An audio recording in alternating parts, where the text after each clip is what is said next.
partners that Judah had a hand in this, Reuben had a hand in this, and now he go Issachar.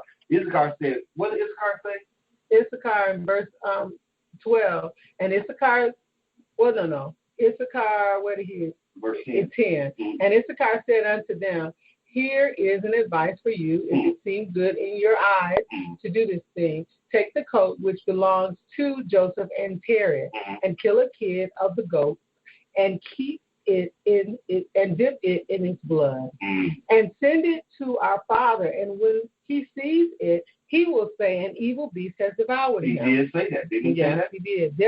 Therefore, tear ye his coat, and behold, his blood will be upon his coat. And by your doing this, we shall be free of our father's murmuring. So now they tired of daddy murmuring about this boy.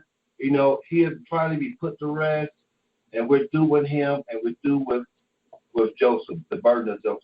Okay? Our father ain't got to talk about him no more. We're finally through with it. Issachar was tired too. Issachar had a thing against Joseph as well, didn't he? Well, yeah. All of them were jealous of him. All of them. That was basically it. They said we'll be free of our father's murmuring, but really they were freeing themselves before the murmuring. So because they knew what would happen. So this way they had an excuse. This is what happened to him. And then we don't have to worry about he's saying that we did something or we failed to do something. You know, this he was killed by whatever, the animal or however they wanted to be set up. In verse 12, and Issachar's advice pleased them, and they hearkened unto him, and they did according to the word of Issachar, which he had counseled them. And they hastened and took Joseph's coat and tore it, and they killed a kid of the goats and dipped the coat in the blood of the kid, and then trampled it in the dust. Like it's meant to do a battle or something. Right. You know? And they sent the coat to their father Jacob by the hand of Naphtali. So Naphtali took the coat to dad. And they commanded him to say these words. We had gathered in the cattle and had come as far as the road to Shechem and further. When we found this coat upon the road in the wilderness, dipped in blood and in dust. Now therefore know whether it be thy son's coat or not. And Naphtali went, and he came unto his father, and he gave him the coat, and he spoke unto him all the words which his brethren had commanded him. Now remember now, back in Genesis now, Jacob, Israel, he dropped his son off where? In Hebron, in Shechem? Remember? Did he drop him off? No, he told him to go find him. He told him to go find him. Yeah, right? And he was wandering. Right, he was wandering, but Israel didn't know he was in Dathan. Right. Well, he didn't know that they were in Dathan. Right. So that's why they say they went further. So they said we went to Shechem in verse 14. We had gathered in the cattle and had come as far as the road to Shechem and farther. So farther might, represent Dathan, which they said in Genesis. That's where they saw Joseph coming afar off, and they started making the plan because they could see him coming towards them. After he met with the man and the man had told him where they went. Okay. So sorry. All right. And so Naphtali stated what his brothers had commanded him. Verse 16. And Jacob saw Joseph's coat, and he knew it. And he fell upon his face to the ground and became as still as a stone. And he afterward rose up and cried out with a loud and weeping voice. And he said, it is the coat of my son Joseph. My baby child. Yeah. Okay. It is the coat of my son Joseph. It is the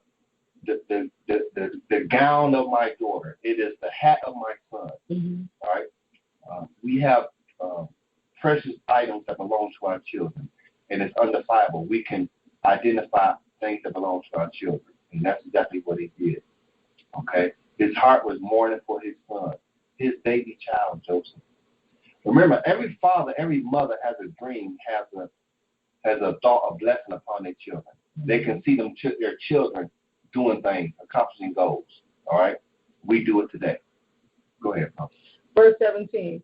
And Jacob hastened and sent one of his servants to his sons, who went to them and found them coming along the road with the flock. And the sons of Jacob came to their father about evening, and behold, their garments were torn, and dust was upon their heads. And they found their father crying out and weeping with a loud voice. And Jacob said unto his sons, tell me truly, what evil have you? I know something ain't right. Go ahead. Tell me what? Tell me truly, what evil have you this day suddenly brought upon me? What evil you this day has suddenly brought upon me? He knew something was wrong. How y'all coming back on the road with the animals and y'all been weeping too? What's going on? How your clothes is torn? Keep reading. And they answered their father Jacob, saying, we were coming along this day after the flock had been gathered in, and we came as far as the city of Shechem by the road in the wilderness, and we found this coat filled with blood upon the ground. And we knew it, and we sent unto thee, if thou couldest know it. And Jacob heard the words of his sons, and he cried out with a loud voice, and he said, it is the coat of my son, an evil beast has devoured him. Joseph is rent in pieces. Jacob is going off again now. A beast and got hold to his baby. That's what he's thinking again now. And that's how they set it up, Prophet? Yes, it is. It was a setup. For I sent him this day to see whether it was well with you and well with the flocks, and to bring me word again from you. And he went as I commanded him, and this has happened to him this day, whilst I thought my son was with you. So another thing, we said it was murder, but it was also false witness. They keep on saying, so this is a false witness. This is not what happened. And they all on one accord. He believing it. He believing it. And he says, and to bring me word again from you. That's what he originally sent him down there to do. Now, tell me what's going on there and everything. But you get out there with your brothers and out there with the flock. Go ahead. But see, now, and when I say it again, that's because he's done that before. Right. And so, yeah, he wasn't lost. Right. He was just wondering where they were. Right. And they probably moved because he had come and would come back and tell when they were goofing off. He always find us out here. We don't want him out here. Right. And so that's probably why they moved anyway. You know how it is. We're going to have something. We know Daddy going to send them down here. Hey, brothers and sisters, y'all know. If you're an older child or the oldest child, as I was in my home, I know very well. I know they coming. What's the trait when you got that baby brother or sister follow behind you? Don't want to play with the younger kids. Oh, why you with me? You're right, because they the baby, you little, you trying to be so big. And all in all, that baby child admires you. Wants to be like you. Want to be like you. I want to be like my big brother or my big sister. But in our hearts and our mind, hey, get away from around. You too little. Go on home. You know? Go ahead. He said, and he went as I commanded him, and this has happened to him this day, whilst I thought my son was with you. And the sons of Jacob answered and said, he did not come to us, neither have we seen him from the time of our going out from thee until now. Now, another lie being recorded right there. Another lie. That's a false witness, because they're serving as a witness unto their dad. That's a false witness. That is not what happened. Okay.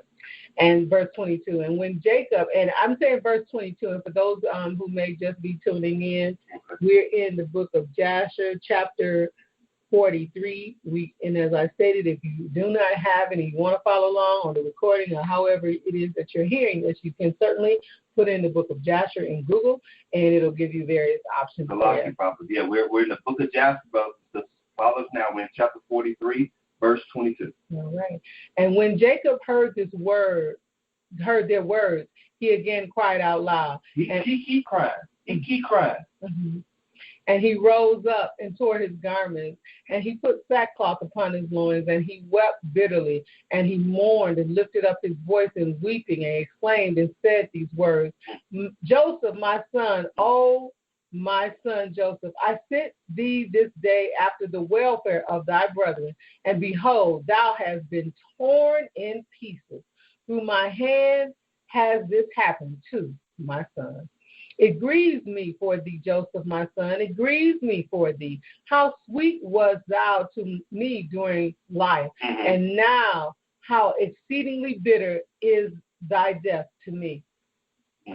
Oh, that I had died in thy stead, Joseph, my son, for it grieves me sadly for thee, my son. Oh, my son, Joseph, my son, so, where art thou? Yeah, so the prophet is reading. This is grieving going on.